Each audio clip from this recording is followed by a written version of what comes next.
You lose with potential. You win with performance. That is a quote by Bill Parcells.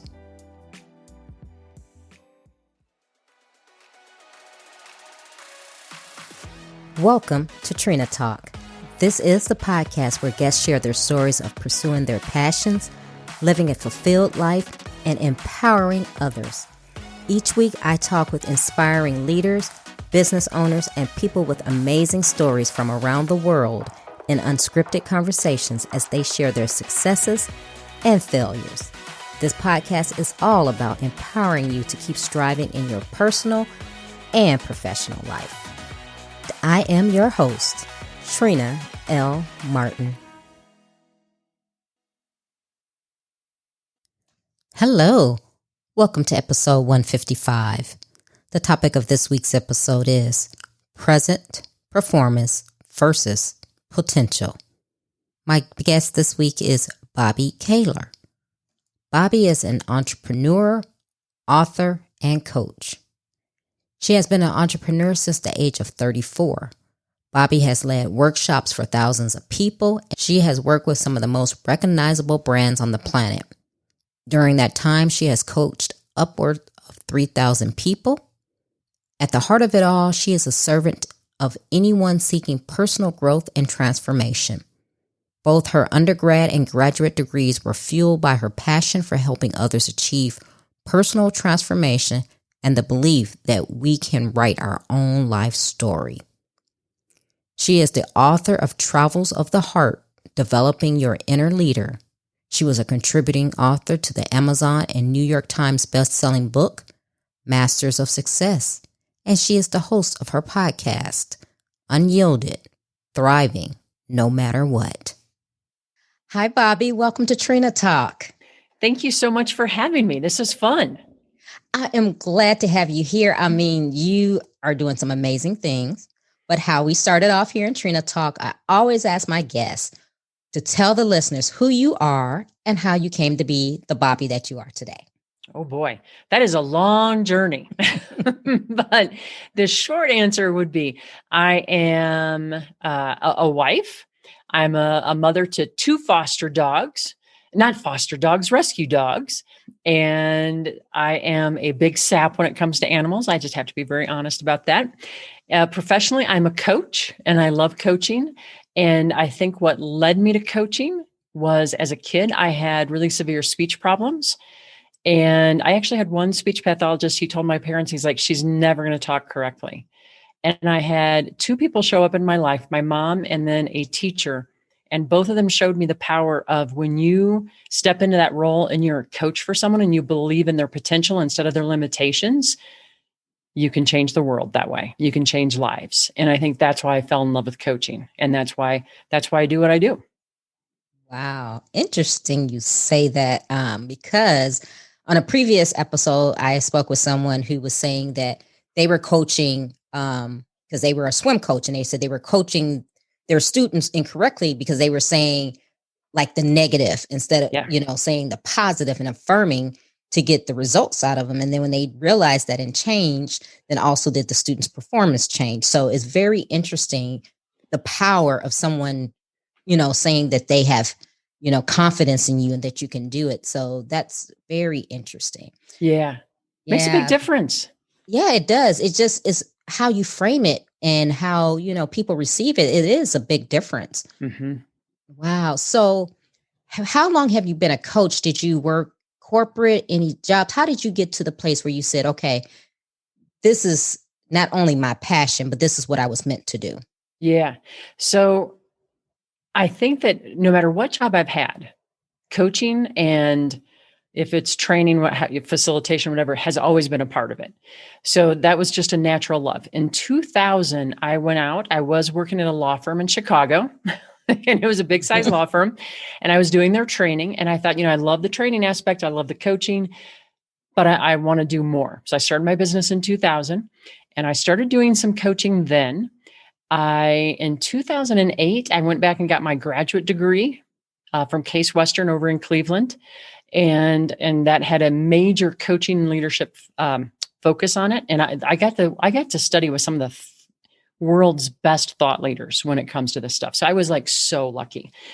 And then in 2008, I also partnered up with a company. They're based out of Atlanta, Georgia, and I still work with them as in a smaller role. I'm not an employee with them, but since that time, I've coached more than 3,000 people.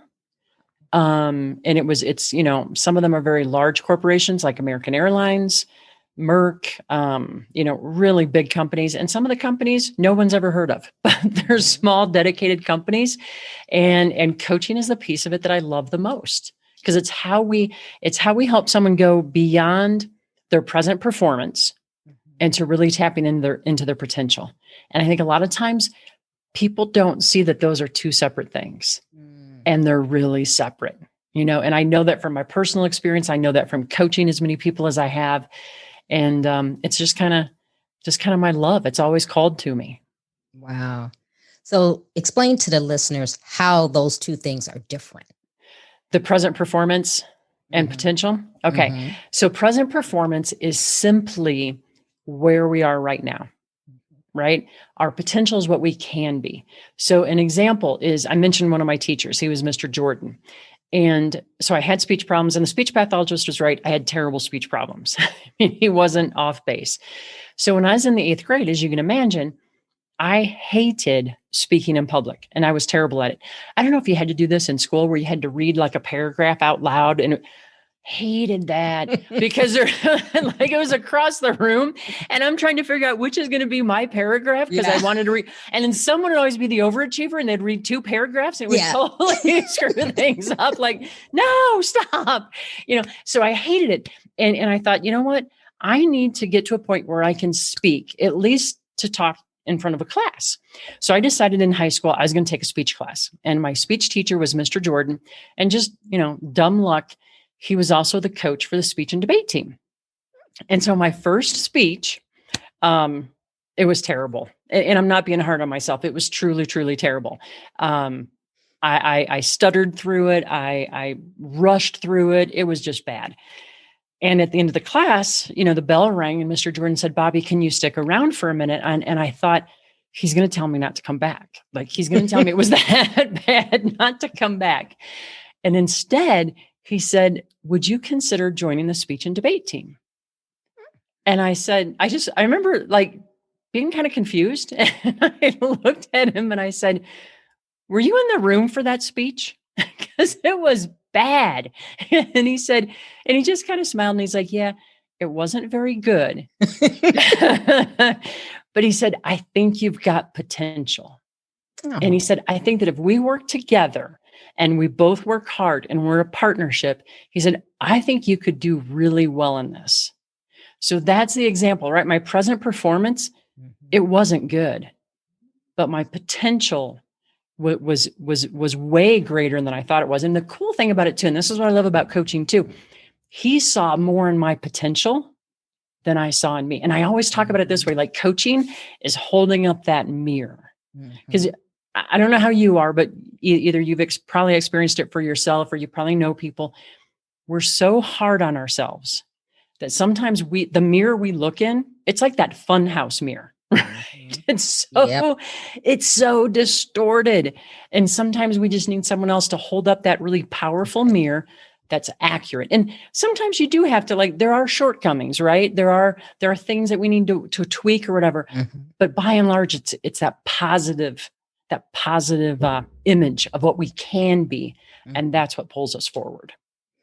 Man, that's such a great story. And, and I'm thinking as you're speaking, when you go into corporations, like, you've been in some of the big corporations, like you said, even some small businesses, but when you go there and you're teaching them on this, present performance versus potential, do they understand it? Because I've been in corporate where you get in a position and you're totally mismatched for this position. So as a result, you're marked as, oh, their performance is horrible, blah, blah, blah.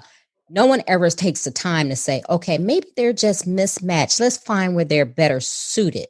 So how do you make businesses see that so that they can get the best performance out of their employees? Yeah. And you're right. Sometimes we are mismatched, to what we're doing. The other thing, and you alluded to it, and I hate it when this happens, is we get that label that people write in a permanent Sharpie. Yep. And it is slapped on us, and they're never going to take it off, right? Yep.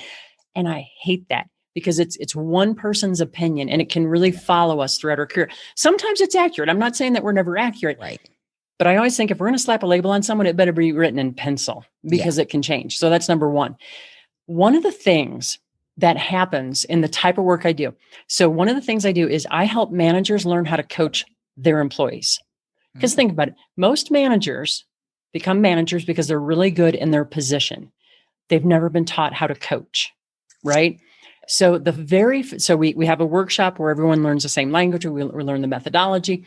The second step is I go in and I coach one of their team members, and they get to watch. And it's usually very powerful because it's very eye-opening. So for example, I was working with a company, they were in North Carolina, Raleigh. And I don't know why I gave the state first and then the city, but so Raleigh, North Carolina. And the manager's name was Joe. And he had me coach one of his reps. And he's like, she's really difficult. You're not going to get very far and whatever. And she was a delightful person. She was misunderstood. And at the end of the coaching session, she left us, and Joe literally jumped out of his seat, and he's like, oh my gosh, she's not a bad employee. I've been a bad coach. I've been a bad manager. And he wasn't being a bad manager. He just didn't have the skills. Right. And that experience has been duplicated so many times where it's just, we haven't been taught how to bring out the best in people. And so we put people in these boxes. And sometimes it just takes, maybe an outsider coming in and saying, maybe you're right, but what if you're wrong? Right. You know what I mean? So that's I don't know if that fully answers your question. No, it does. And that's very, I'm very shocked that manager said, oh my goodness, this person isn't, not a bad employee, because most wouldn't admit that they've been wrong. So many times they don't, but here's where I don't know if I've just been lucky. I would say I have probably worked with, 13 to 1,500 managers in this type of thing. I would say 75 to 80% of them, that first coaching session, it's incredibly eye-opening. And then what comes out of their mouth next is, I want to be able to do what you just did. And that's where we start, and that's where we work to. And I would say of that 75 to 80% of them who have that desire, 99.9% of them can get there because it's just a skill. Right. And we just have to learn it. It's just a skill. I shouldn't say it's just a skill. It's an important skill. Mm-hmm. But when I say just a skill, I think about a skill as something that we can practice, something we can learn. It's like, shooting free throws. Mm-hmm. I'm not going to be the next Michael Jordan, but I can learn how to shoot a free throw. You know what I mean? So that's what I mean. It's just a skill. And what are some of the skills that you go over when you're coaching? Oh my goodness. So one of them, and this can be really hard for people. And I get it, because most managers are really, they're on the line for results, and their plates are incredibly full. So I get this. One of the big shifts is going from your agenda as the manager to their agenda, because employees don't care about your agenda. Like, for example, I had a manager, his name was Chris, loved him. He started, and he was in sales. He used to start with his underperforming team members. He'd start his sessions with, dude, you're killing my numbers. And I'm like, Chris, nobody cares about your numbers. They care about their goals. Right. And that's what you have to tap into. And the beautiful thing is there's usually alignment between their goals and the company goals. You just have to take the time to find it. So number one, it's that shift to what's their agenda, and how do we help them achieve their goals. And that's one of the huge things you have to think about.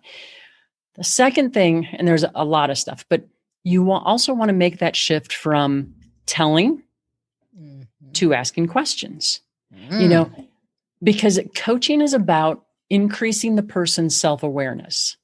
Tim Galloway in the Inner Book of Tennis. It's a fabulous book, and it's about tennis, but it's also about coaching. Really, it's about coaching. He talks about it this way, that when we're coaching someone, what we're trying to do is help them observe themselves in action, because then they can give themselves feedback. And you do that by asking really powerful questions around what you observe.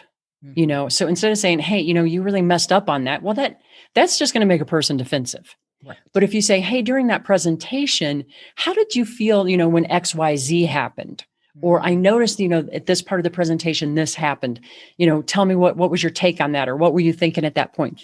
Questions like that, we can really draw that out. So that shift from telling to asking is huge. And if we're gonna ask, the other part of that is we better listen. Yes. Right.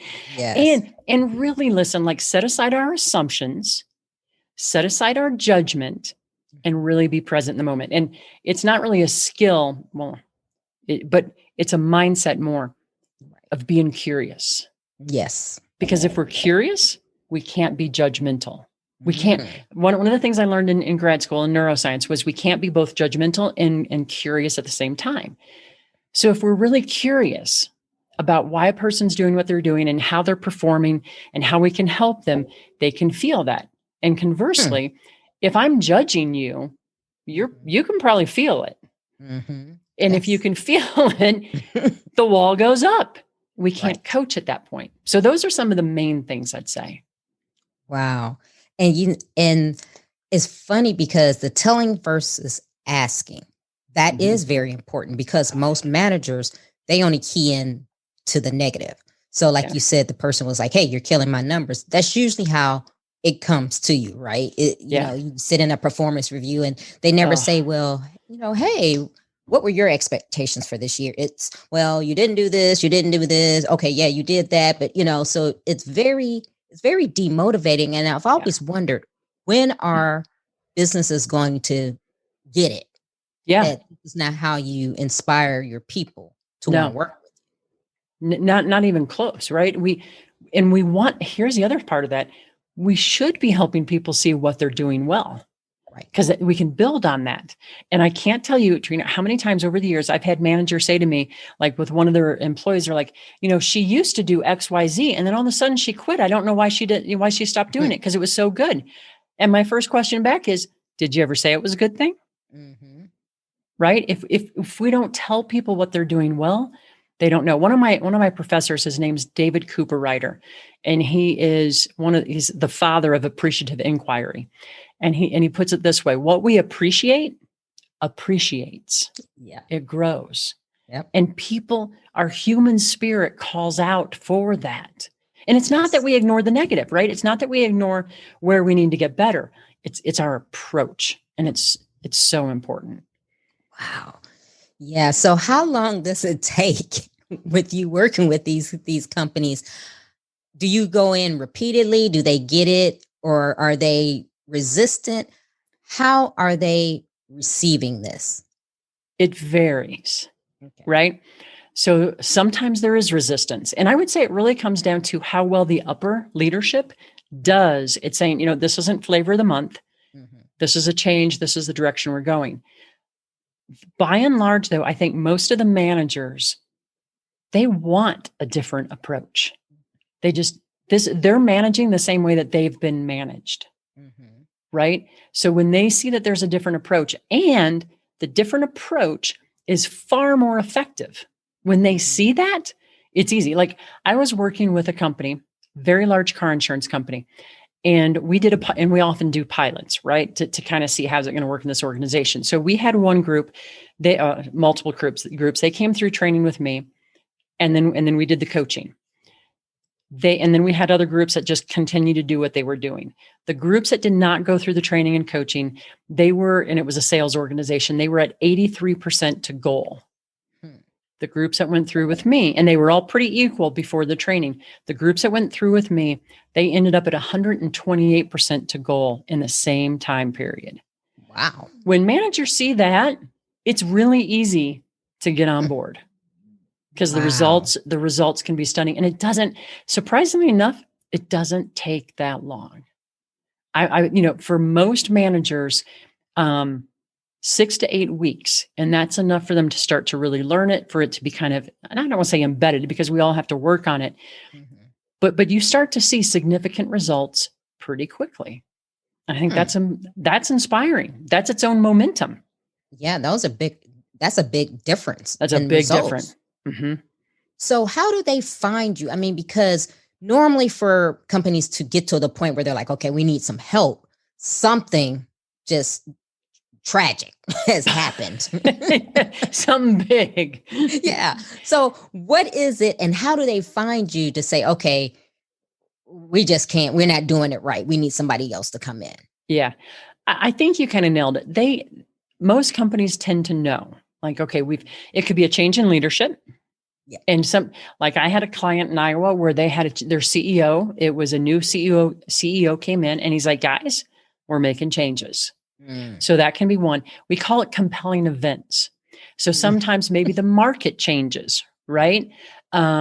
Sometimes it's like the problem that can't be ignored anymore.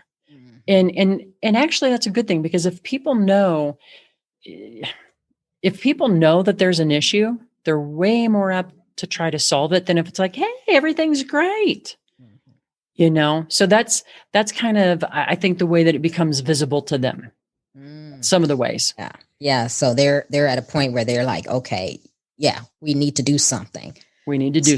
Wow. So do you also help individuals or do you stay within the corporate realm? I do a lot with individuals, a lot with entrepreneurs, a lot with executives. And I love both types of coaching. I think that the individual coaching is maybe somewhat more rewarding sometimes because they're so motivated. Like, these are people who want to change. And I love working with people like that. Wow. Because I can see the benefit of this can even go over into your personal life, not just at work. I mean, because, who doesn't need to know how to ask someone that? Because a lot of times you tell people things and people are like, well, why are you talking to me like that? So, you have to, it's a way of talking to people and dealing with that. And I think a lot of times, sometimes we forget that. And, sometimes I have to shift from talking to my teenagers. That's right. Talking to someone else. And, I'm very conscious of that, but a lot of people are not. So yeah, it's a skill that you can use anywhere. You can use it anywhere. And with the individuals, that's really more about helping them hit their goals. What do they want? What do they want to become? Because I kind of have 3 fundamental truths that drive my coaching, especially on the individuals. The first is that the future can be changed, right? Again, it's that difference between present performance and our potential. So the future can be changed. The second one is that we can change our future. You can be your own hero. And I deeply believe that. And the third is that we don't have to wait, because I believe, and this comes from coaching as many people as I have, we can learn what we need to learn along the way. It's not reserved for a special few people. And so I just think it's exciting to work with people when they have like, hey, this is how I want to grow. This is what I want to grow into. This is what I want to become. And to be part of that process, that's its own reward. Yeah. Yeah. I mean, it's very rewarding. And you have a book. I think you have a book and you talk about your life story. Tell the listeners about that. About the book? The book and this life story. Okay. So the book is called Travels of the Heart, Developing Your Inner Leader. And that is a collection. There's kind of like a collection of snapshots, different things that I learned over the years. And I put it together because I wanted it to be more than just something that you read. So there's journaling activities in there as well, because journaling is one of the main ways. Well, no, it's a huge way that we can learn, and we can take someone else's story. We can see ourselves in that story, and then we can extract lessons from our own lives. So it's a great way to grow personally. And that it has things from like the day that my mom got the diagnosis from the speech pathologist, right? And how she responded to that, which was powerful. One of the things that I think it's mentioned in the book, I can't imagine that I didn't, is back in 2003 when I collapsed and I had major health challenges. And so some of the content in there is also around some of the things I learned on coming, recovering and not just reclaiming my health, but actually becoming a better athlete now and stronger and healthier than I was before I got sick. So talk about that. Talk about your revelation after your illness and how it's changed your life. Because I've had every doctor who's seen my medical records since that time has said to me, I don't know how you're still alive. So just hearing that is, it makes you really, really grateful and appreciative for every single day. And it was a 10-year journey. So the first 5 years, it was just trying to get back to not being sick, right? To getting that clean bill of health. And that was hard. I mean, at one point I had one doctor tell me, he's like, based on our research, he said, I think you have like a 3% chance of experiencing a full recovery. And okay, so I'm kind of dense sometimes because my first question back to him was, okay, but when can I go for a run again? And he's like, Bobbi, he said, you might have to accept your days of being an athlete are over. And I'm like, no. Yeah. I do not have to accept that. And because I always thought I am an athlete. I've always been an athlete. And what I didn't know at the time is that was part of like my core identity. And so hanging on to that, that's what helped me get through it. Yeah. Another thing that happened is in the second part of it, the second 5 years, because I got back to the point where I had a clean bill of health. My numbers were all normal. But I was still I was really weak because I'd spent so long where I couldn't work out or I couldn't go for a walk or anything like that. And I remember at this one point, I was able to go back to a health club and I got on the treadmill, and I used to be a runner before I got sick, 8 miles every other day, under an hour. So pretty strong. I got on this treadmill. I walked 1 mile in 30 minutes and that was as fast as I could go. And my heart rate was 170. Oh, wow.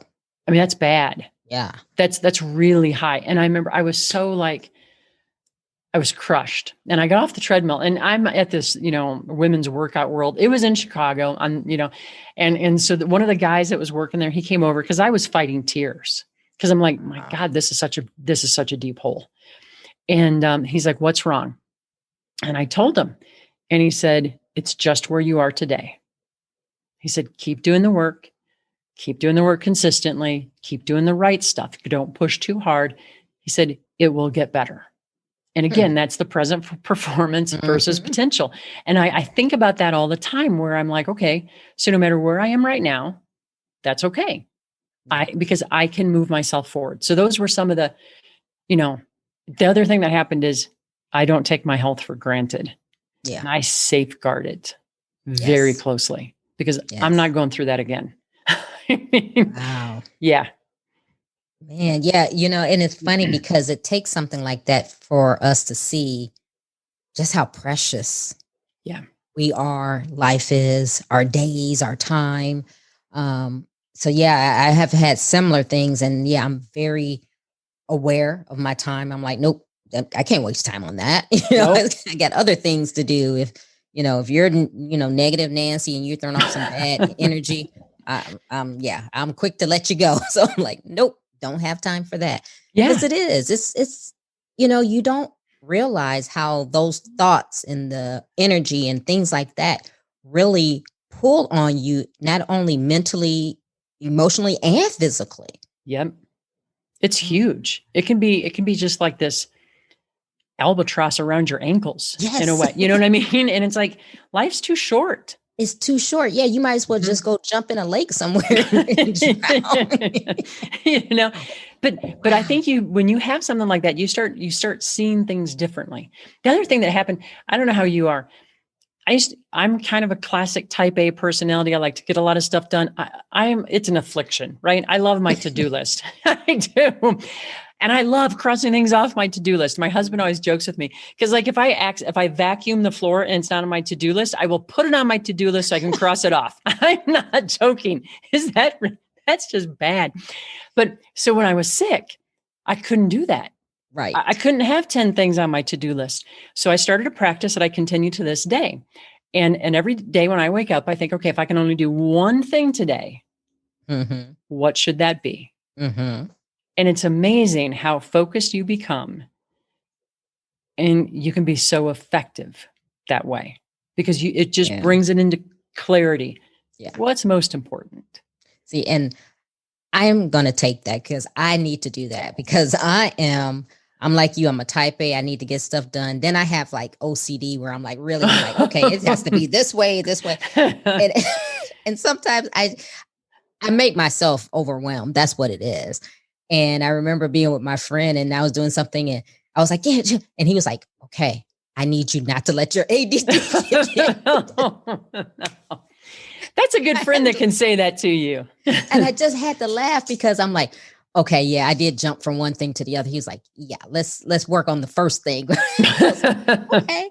Man, yeah, I need to do that. Just think about one thing that I want to accomplish and then do that. Yeah. I heard someone, I don't remember who it was. I think he was a former Secretary of State. He said his key was, I do what only I can do. Yeah. And that's another great way to look at it, right? Yeah. Instead of trying to do everything, what is it that only I can do? Yeah. So I need those reminders. Yeah, that's a good reminder because, I'm telling you, sometimes I drive myself crazy and I'm going, oh, I don't have enough time in a day, or why am I so exhausted? It's because I'm trying to do everything and my brain is going everywhere. Oh my goodness. Oh my goodness. I just love it. I love what you're doing with, this. And I never heard about that before. Present performance versus potential. Yeah. And that, and you know what? You need to have like a course. So for every, and I don't know, you probably already do, but your course needs to be for any business that, puts someone in leadership for the first time. They need to know this. Yeah. Because that's, what's so stunning about that?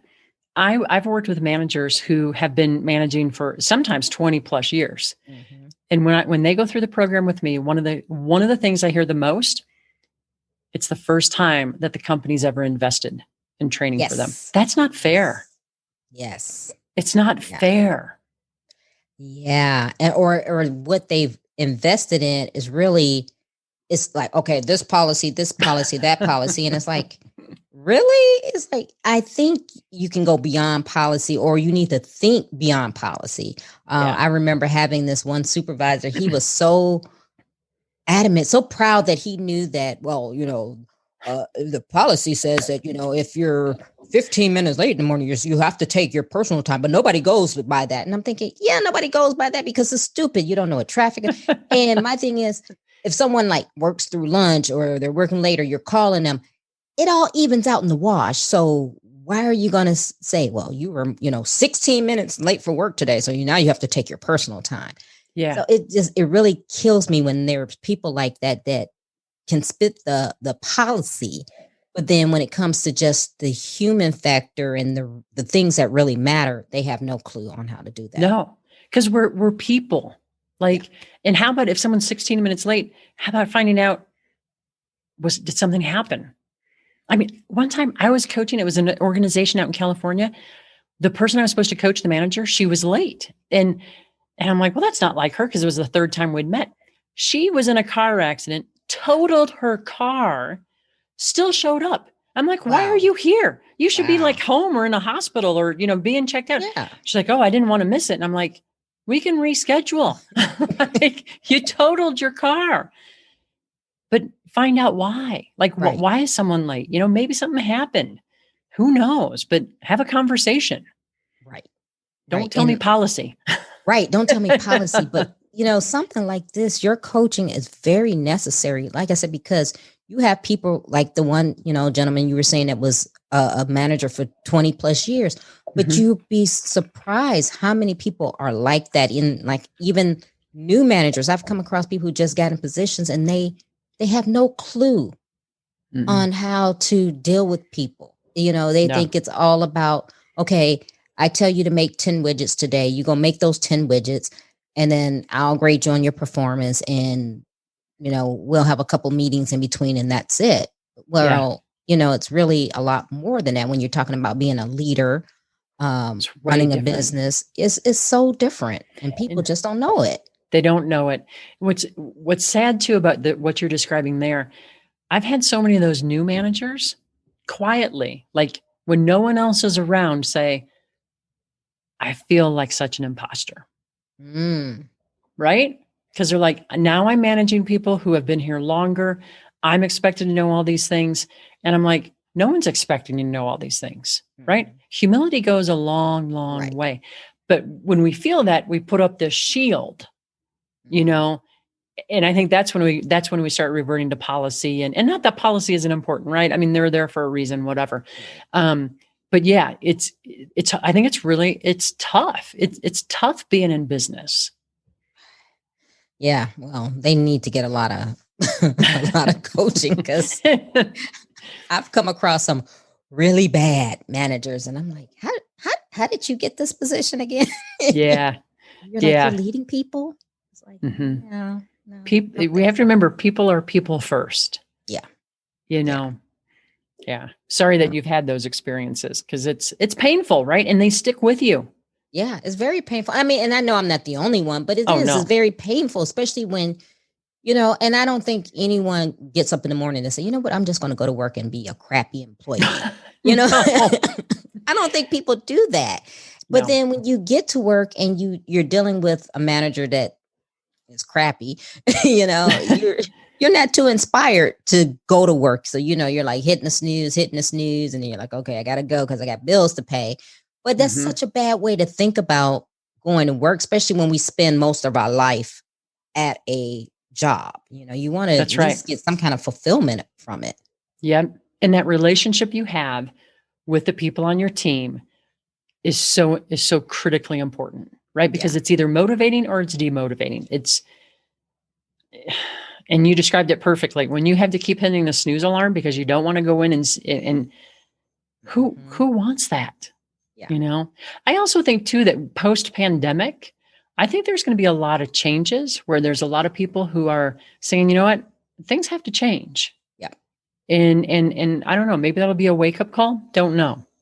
Yeah. And I was thinking the same thing. And I was talking to someone several months ago, like when the pandemic first hit. And I was like, well, what do you think this is going to do? How is it going to be post-pandemic? And they were saying the same thing. They were like, well, we think that a lot of people are going to start saying, well, you know what?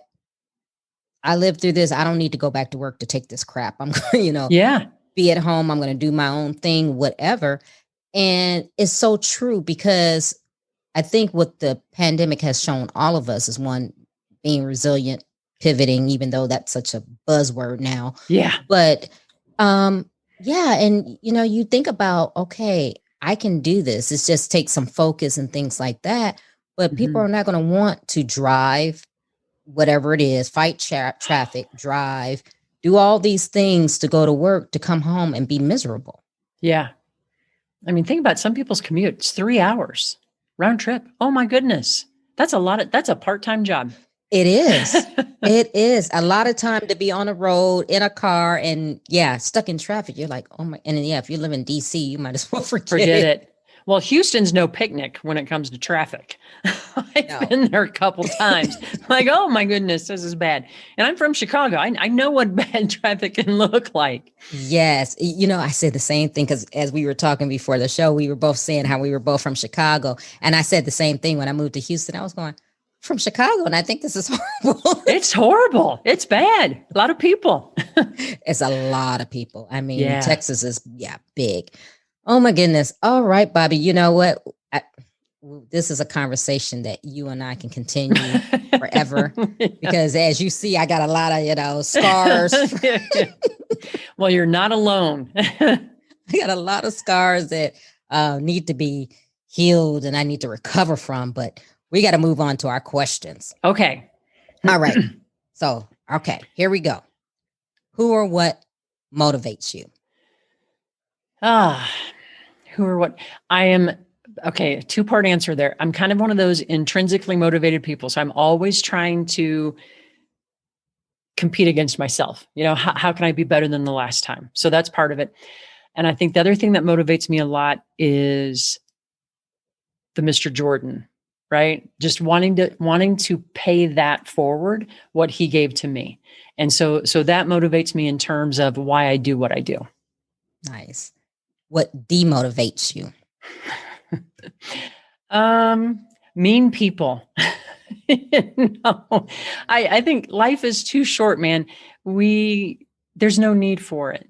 There's no need to be nasty. It's just, I don't like it. Yeah. When was a time that something was said or done to hurt you, but it worked out for your good? So this was back in the 90s, and I'm not going to name names I was going through a breakup with my long-term boyfriend. We'd built a house together. We'd been together for 8 years. And I really thought this was, we're going to be together forever. So going through the breakup, and that's fine. That's hard on its own. And someone very, very close to me, I was talking to her, and I noticed at a point that she was really happy at what I was going through. And I said, I can't help but notice that you seem really happy. And she goes, I am. She goes, it's about time you were down here with the rest of us. And I thought, well, number one, that's really interesting. You're probably not as close to me as I thought right. You were. And I also thought, that's just where I am right now. Let's see where I am in a year. Because the breakup actually ended up being one of the best things for me, because it was a catalyst for a lot of changes. But yeah, and I thought, well, that's not very nice, but that's okay. Wow. Yeah.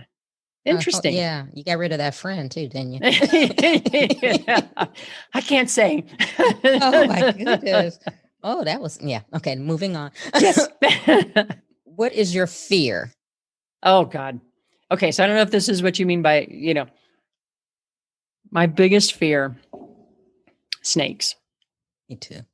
I can't stand them. And back in 2005, it was on our honeymoon, actually. We went on this walk in Portland, out in Oregon. And there was a snake migration. I don't know if you ever... No. dozens of them. I thought I was hallucinating. It was awful.